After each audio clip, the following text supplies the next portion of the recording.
İmtahan zamanı müəllim və müdavimlərin etdiyi 3 səhv. Birincisi, hər zaman imtahanda ilk 3-4 sual çətin qoyulur.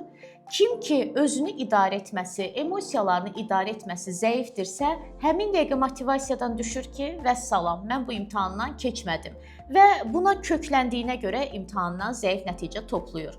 İkinci səhv, mamə inkarlıq şəkilçisi. Bəli, imtahan həyəcanı olur, biz tez-tez vaxtı idarə etmək üçün sualları, yəni tez-tez oxuyuruq, amma diqqətli olmalıyıq. Bəzən biz o mamə inkarlıq şəkilçisinə diqqət etmədiyimizə görə cavabı səhv götürürük.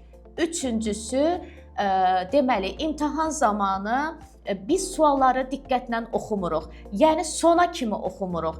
A-nı oxuyuruq, A bizə düz gəldiyinə görə həmin dəqiqə yazırıq, amma cavablarda görürük ki, E variantı çıxıb. Çünki E variantı sualın ən doğru cavabı olmuş olur.